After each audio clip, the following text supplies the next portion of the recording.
If you're a high school student or college student and you want to open a bank account for savings, allowance, or what, there's a lot of kinds of debit cards out there. And yes, I can say that PNB is safe dahil wala naman akong issue na nano, pero ingatan nyo rin yung card nyo and details nyo. Itong card na meron ako, may limit siya like 100k. Tapos, ang bilis din yun na-approve and nagawa. Like less than 1 hour lang siya guys. Dinala kong pera is 200 pesos lang. Tapos 180 pesos nun is yung fee yata pagpagawa ng card. And then yung 30 pesos is nilagay na nila sa account ko. Tapos yung maganda is wala siyang remaining balance. I just bought two valid IDs which I didn't expect na hindi pala pwede yung national ID ko. I don't know, pero yung pinakita ko na lang is school ID tapos copy ng birth certificate ko. So yeah, that's it. That's very ano.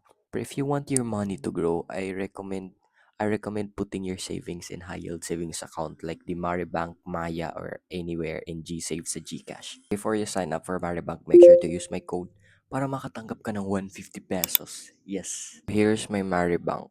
Pwede siya sa cellphone and sobrang bilis lang din niya ma-approve. Just like this guys, imagine if you have 1,000 pesos compared sa mga traditional bank. If may 100,000 pesos ka, sana all, pahingi. Charis.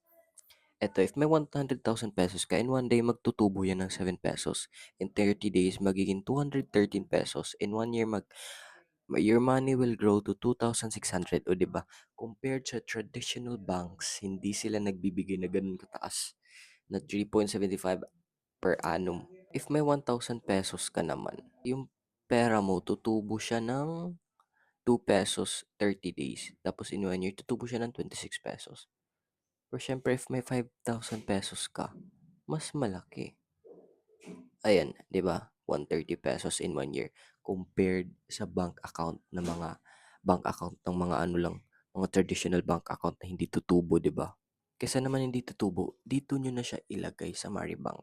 So far, safe naman yung experience ko. Wala namang mga something.